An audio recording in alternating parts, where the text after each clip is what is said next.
Au nom du Père et du Fils et du Saint-Esprit. Amen.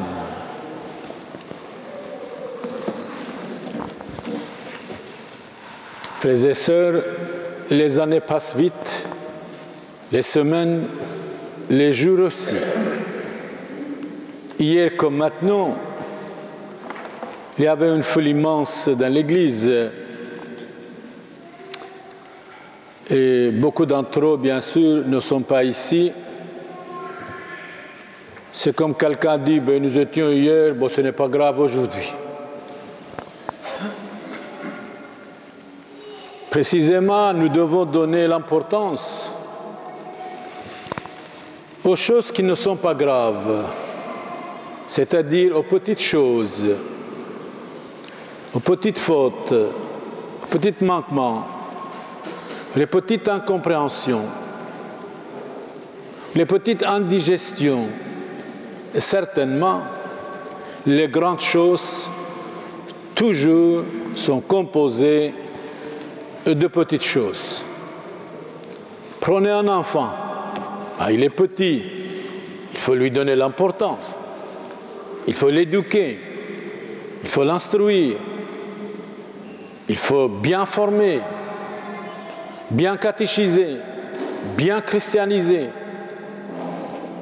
Mais si vous dites, il est petit, ce n'est pas grave, c'est lui qui va choisir son baptême, son instruction, c'est vraiment du Satan.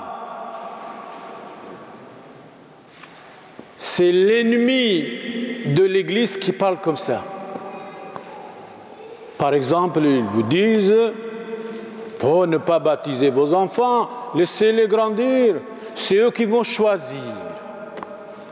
Pour les pères de l'Église, pour la Sainte Église, pour tous les saints et saintes qui ont donné leur vie pour nous, un enfant, avant le baptême, il est malade.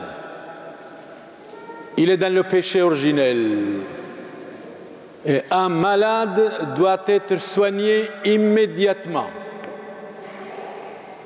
C'est-à-dire, doit être baptisé, de ne pas laisser, après 15 ans, 20 ans, il va être baptisé, il va choisir. Mais alors, si vous avez un enfant, supposez il est malade, est-ce que vous allez appeler le médecin, le docteur, pour le soigner, pour lui donner des médicaments, oui ou non? Vous allez dire oui, parce qu'il est malade. Mais alors pourquoi? Peut-être l'enfant ne veut pas. Peut-être l'enfant ne veut pas vivre. Pourquoi vous appelez le docteur? Laissez-le de choisir lui-même. Eh bien non. On ne peut pas le laisser, l'enfant en danger, immédiatement, on appelle le médecin.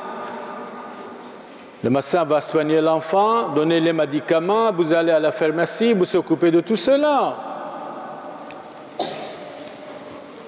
Donc, aujourd'hui, quand Jésus nous dit « Allez dans le monde entier, prêchez l'Évangile à toutes les nations »,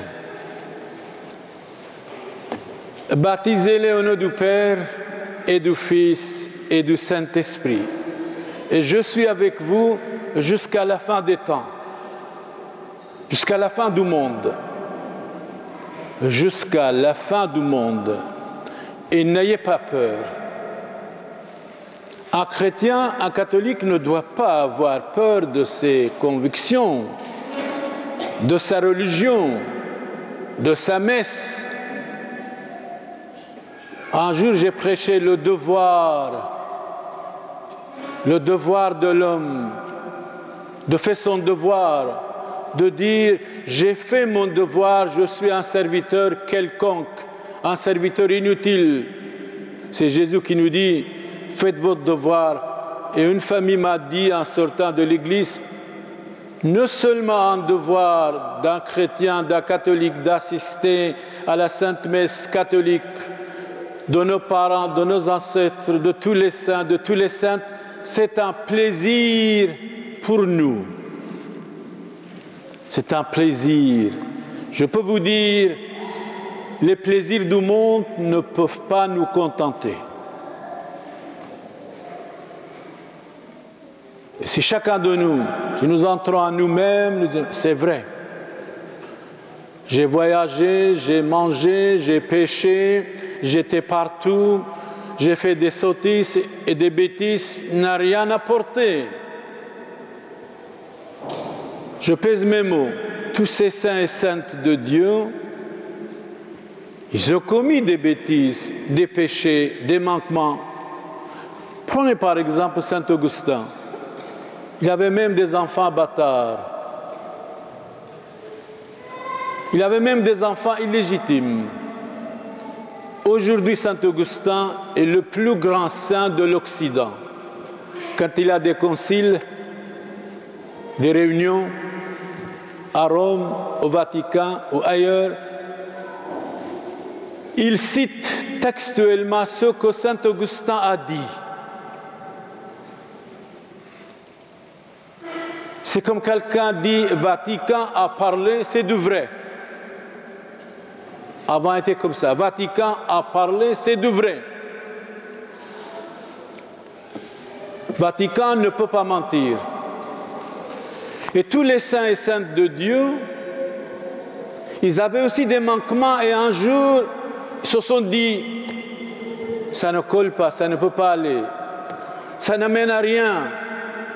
Nous devons nous convertir, Jésus est venu pour nous, nous devons nous corriger, Jésus est venu pour nous sauver. Ce qui était perdu hier dans l'évangile de Zachée. Il est venu pour nous sauver. Le plaisir du monde, qu'est-ce qu'il nous a apporté? La haine,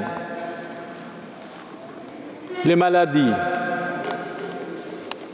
l'incompréhension, les bagarres, les guerres. Vous savez, dans le passé, un roi ou deux rois aimaient une femme, chacun disait c'est pour moi, il y avait la guerre entre deux nations. Aujourd'hui, au milieu des familles, de la jeunesse, jeunes garçons et jeunes filles, il y a même des crimes, de l'assassinat, de meurtre, à cause de quelques minutes de plaisir épileptique, ou de plaisir passager, de plaisir épileptique entre l'homme et la femme. Et après, il revient à eux-mêmes. La vie est passagère, la vie est éphémère. Je dois me convertir comme Saint Augustin. Je cherchais Dieu, il était près de moi. Mon Seigneur, mon Dieu, l'amitié du monde, c'est un ennemi pour moi. L'amitié, le plaisir du monde ne peut pas me contenter, ne peut pas me donner le bonheur. Et un jour, il entend une voix d'une petite fille, certainement une voix d'un ange, ou peut-être aussi la fille du voisin.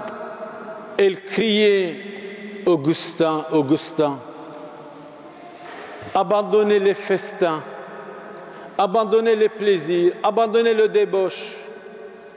L'amitié des hommes et des femmes ne peuvent pas vous contenter. Il était malade de tout cela. Il ne savait pas comment va se débarrasser de ses maîtresses. Et quand il est venu, grâce à sa mère, Sainte Monique, elle a prié 18 ans. Et à la fin, Dieu a exaucé sa prière.